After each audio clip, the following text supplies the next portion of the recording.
Selanjutnya dari Partai Demokrat. Ya, Pak Hinca Panjaitan. Terima kasih pimpinan.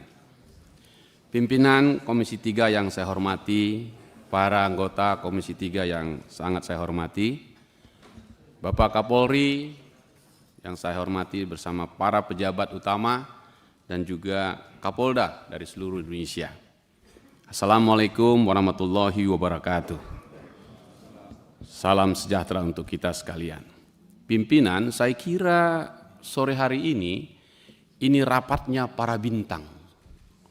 Kalau seandainya bintang-bintang Kapolri sampai ke bawah yang hadir ini dijumlahkan, saya hitung-hitung hampir 100 bintangnya. Bintang 4, 3, dan 2 kalau dijumlahkan. Terima kasih pimpinan, Anda telah membuat rapat ini menjadi rapat para bintang. Nah yang kedua, Pak Kapolri, saya mengikuti presentasi itu dan membaca buku yang diberikan.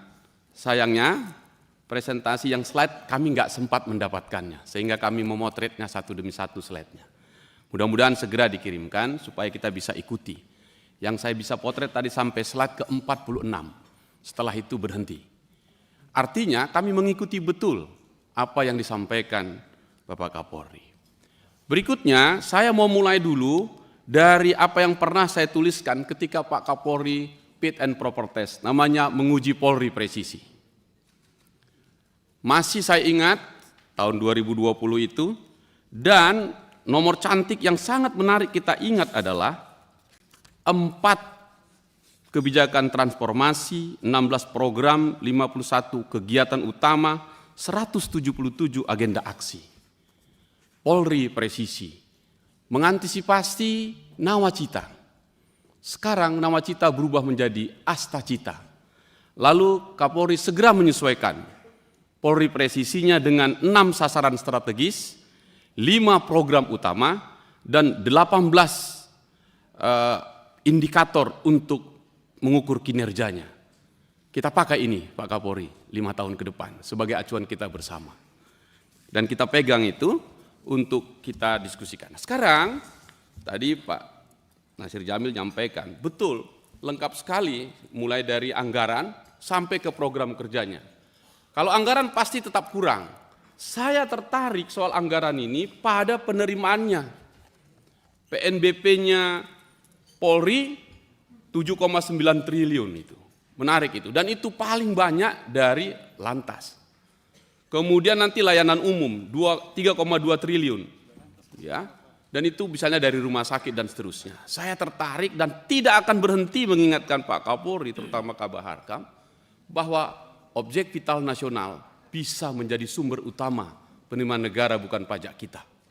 Yang hitung-hitungan saya bisa menembus juga angka 7 triliun.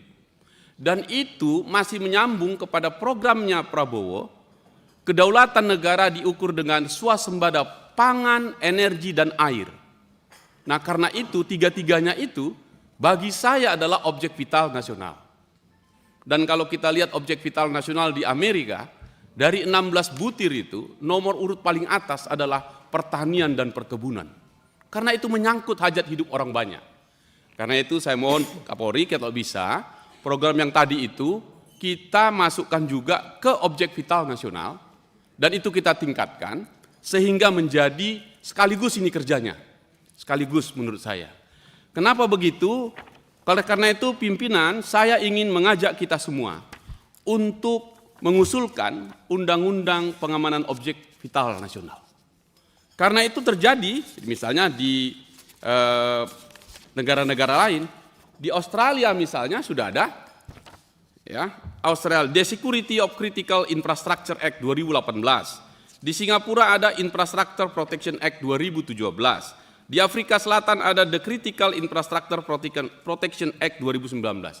Apa maksud saya? Supaya goal kita swasembada pangan dan energi dan air ketemu rohnya itu. Nah, karena itu yang pertama agar masuk kepala anggaran kita ini.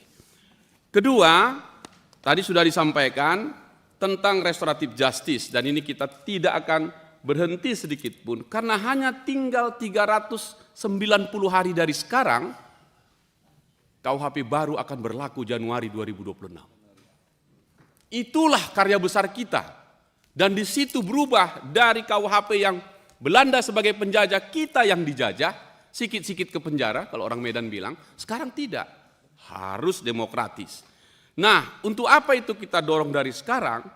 Karena juga tadi sudah disampaikan, saya catat datanya Pak. Cuman Pak Kapolri nggak nyampaikan tadi. Misalnya jumlah LP perkara kita yang masuk dengan yang bisa diselesaikan, itu rata-rata masih sekitar paling tinggi 70%. Dan kalau dihitung angkanya, 70.000 perkara LP kita mangkrak dia. Nah, jumlah yang bisa menyelesaikan pakai RJ dari 2021 rata-rata 5,1%. 2023 yang agak tinggi 6,3%. 2024 kita belum tahu. Jangan sampai nanti ini panas-panas sedikit saja. Padahal ini harapan kita semua menjadi bagian dari persoalan kita. Ini nyangkut juga kepada penyidik kita.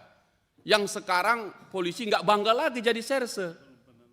Karena gangguan dan ancamannya banyak penyidik ini. Mulai turun dia terus. Sementara kita butuh poin-poin tadi. Nah, oleh karena itu, Pak Kapolri, saya mau kasih usul konkret. Saya minta hari ini pimpinan mengusulkan sekaligus agar dari 34 Polda, kita bagi 3, ada 3 Polda, 1 di timur, 1 di tengah, 1 di barat, Polda Percontohan Restoratif Justice. Saya usul yang pertama Jawa Timur. Kenapa Jawa Timur? Karena jumlah perkara di sana tahun 2022 misalnya 51.000, sekian kasus. Itu tertinggi nomor 1, narkobanya 5.000 sekian, dan seterusnya. Menarik kenapa diusulkan? Karena di sana Pemprovnya sudah mempunyai program rumah restoratif justice sekolah. Yang nomor 2 ke timur, saya ingin mengusulkan Sulawesi Selatan. Minta maaf ini kawan-kawan dari Sulawesi Selatan. Ya, karena perkara di sana memang peringkat 6, 28.000 sekian, tetapi Sulawesi Selatan menawarkan banyak kearifan lokal. Dia tidak hanya soal-soal tradisi yang kaku, tapi juga suasana kebatinan yang berkembang dari rahim budaya lokal di Sulawesi Selatan. Jadi saya mengusulkan di situ. Di sebelah barat tentu saya mengusulkan di kampung saya, di Sumatera Utara. Karena kami punya kearifan lokal di sana, dan ini sudah 5 tahun kita kerjakan, bahkan kita praktekkan restoratif justice massal. Ada 4 polsek di Simalungun yang bisa 0 langsung Pak Kapolri, karena bisa diselesaikan. Terima kasih teman-teman Polda Sumatera Utara. Jadi itu kita buat percontohan dengan melibatkan, tadi sudah disampaikan Pak Kapolri, setuju saya, kepala daerah, mulai dari gubernur, bupati, camat sampai desa. Karena sesungguhnya gubernur punya tanggung jawab terhadap rakyatnya. Kalau ini kita gabungkan dengan kawan-kawan masyarakat, kawan polisi, itu seperti menyediakan pertanian. Benihnya dari gubernurnya, cara mengangkatnya itu pendidikan hukumnya dari kepolisiannya. Jadi setiap di desa-desa itu akan menjadi rumah-rumah restoratif justice. Poin kita adalah jangan kita masuk sampai pada justice delay, justice deny. Karena jumlah pokok perkara yang nggak diselesaikan penundaan adalah ketidakadilan. Jadi harus 0 itu. Karena itu saya mengusulkan itu agar menjadi pikiran kita bersama untuk menjadikan contoh restoratif justice per Polda atau per provinsi. Dengan demikian 1 Januari 2026 kita sudah siap semua untuk memulainya.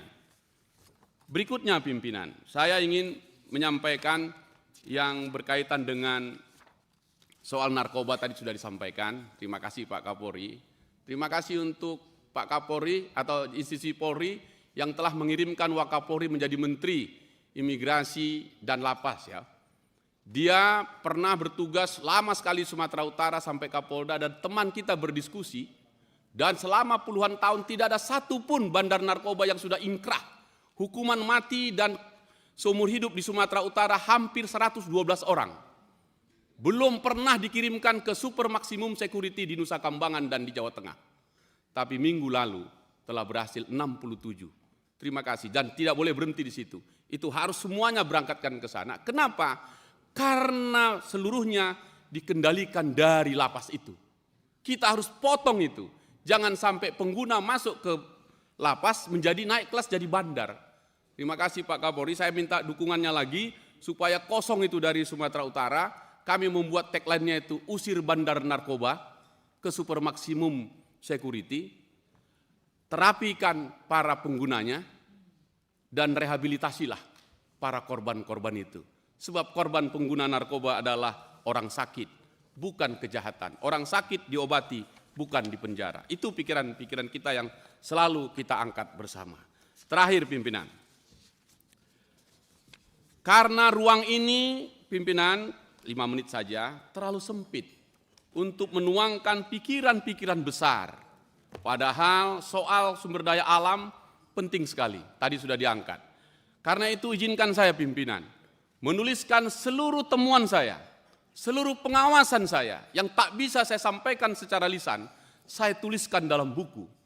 Karena buku adalah peradaban yang tak pernah usai. Yang pertama tentang bubble, ini sumber daya alam.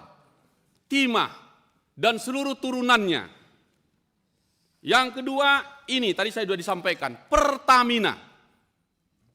Pertamina Hulu Rokan, penyumbang 26% BBM kita, tidak pernah tercapai. Ada masalah besar di sana. Saya tulis, selamatkan blok Rokan untuk swasembada energi. Jangan karena geomembran setitik rusak Pertamina Sebelanga. Karena itu izin pimpinan, saya serahkan buku-buku ini untuk beliau. Sebagai bahan bagi timnya semua menjalankan ini. Jumlah bukunya cukup banyak, minta maaf Mas Bambang Susatyo, karena saya masih di bawahmu jumlahnya. Ada juga tentang restoratif justice, ada tentang narkoba, ada tentang the trust police, dan ada juga tentang keadilan yang belum terkubur. Izin pimpinan, saya serahkan ini, 5 menit sudah saya gunakan, 30 detik saya sampaikan ke depan. Untuk pimpinan saya susulkan. Tapi enggak dijualkan ke Pak Kapolri kan? Gratis ya? Iya, kan udah izin sama Pak Bambang Susatyo. Tolong kameramen, ini penting nih.